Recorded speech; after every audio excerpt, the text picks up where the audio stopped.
राजमाता जिजाऊ स्कूलच्या स्नेहसंमेलन प्रसंगी उपस्थित असलेले आमचे मित्र आणि भाजपाचे नेते संदीपजी पवार, जिल्हा काँग्रेसचे अध्यक्ष प्रफुल्ल पाटील, विद्यमान नगरसेवक आशिकेश पवार, ज्येष्ठ पत्रकार वैभव पालवेजी आणि जिल्हा परिषदेचे वरिष्ठ अधिकारी मंदार पाटील, उपस्थित सगळे मान्यवर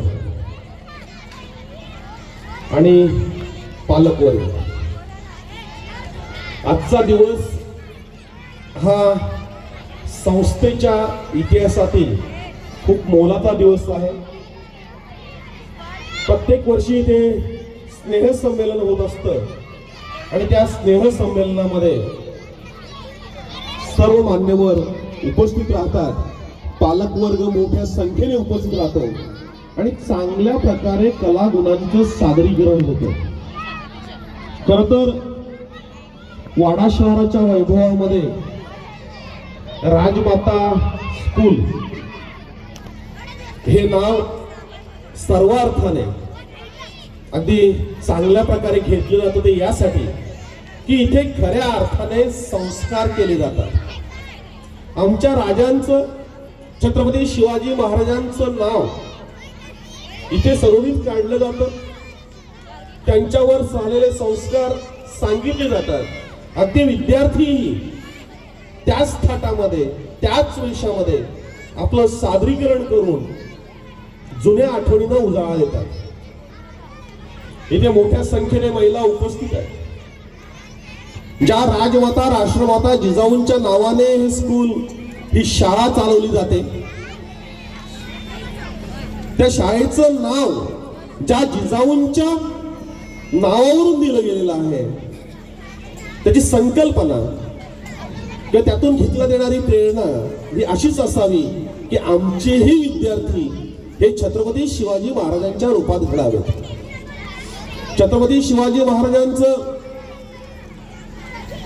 जे काही आयुष्य होतं ते उन्नपूर्व 50 वर्षाचं आणि 50 वर्षात त्यांनी जे काही करून ठेवलंय ते एवढं प्रचंड आहे की ते आम्ही हा चंद्र सूर्य असेपर्यंत विसरू शकणार नाही.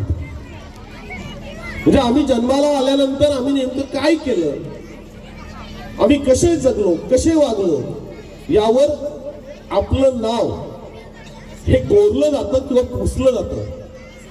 छत्रपतींनी असा काही आदर्श घालून दिलाय की हे चंद्र सूर्य असेपर्यंत त्यांचं नाव कधीही पुसलं जाणार नाही.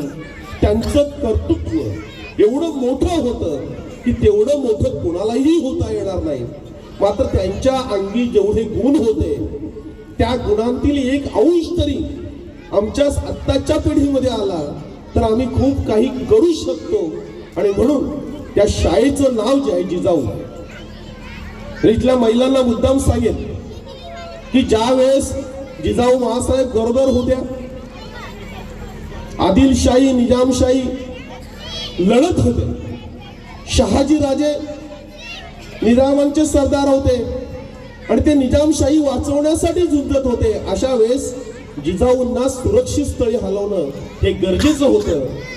आणि म्हणून 7व्या महिन्याच्या गरोदर असताना सिंदखेड राजा येथून शिवनेरी पर्यंत, म्हणजे जुन्नर जवळचं पुणे जिल्ह्यातील शिवनेरी हे म्हणून गाव आहे, ते शिवनेरी किल्ला आहे, तो सुरक्षित समजला जायचा.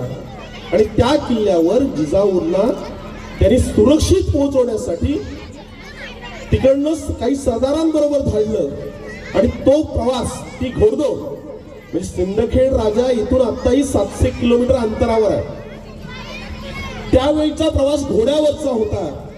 घोड्यावरून जिजाऊ मासाहेब शिवनेरीवर आल्या आणि त्याच्यानंतर तिथे 19 फेब्रुवारी 1630 मध्ये छत्रपतींचा जन्म झाला.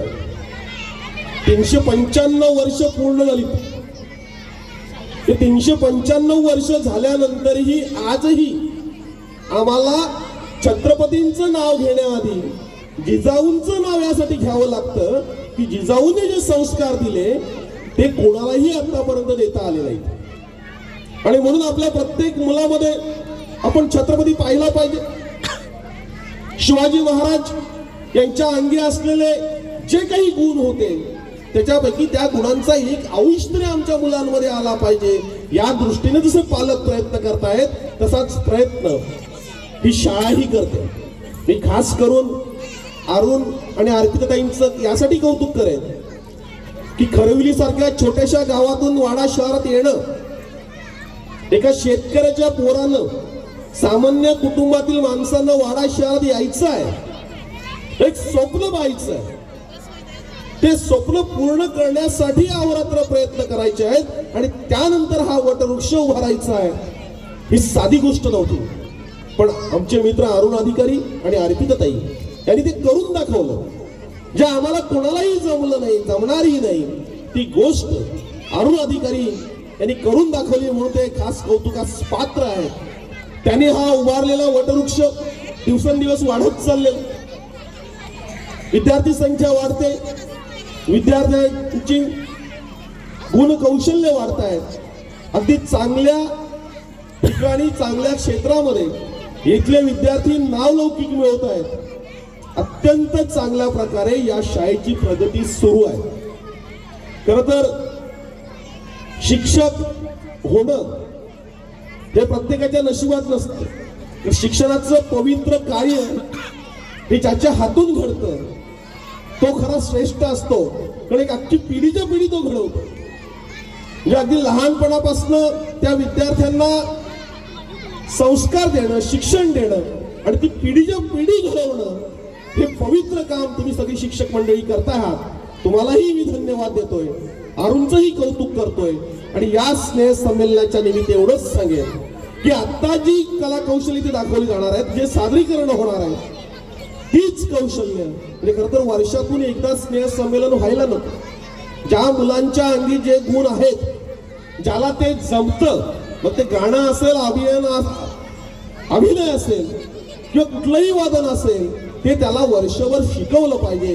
कारण कलेच्या क्षेत्रामध्ये प्रचंड पैसा आहे आणि म्हणून कला जोपासली पाहिजे. फक्त डिग्री घेऊन, फक्त शिक्षण घेऊन उपयोग नाही, तर तुमच्याकडे कुठली नाही कुठली कला असली पाहिजे. आणि त्या कलेच्या माध्यमातून जिजाऊ स्कूल चांगल्या पद्धतीने कार्यरत होईल अशी अपेक्षा व्यक्त करतो आणि इथेच थांबतो. जय जिजाऊ, जय शिवराय.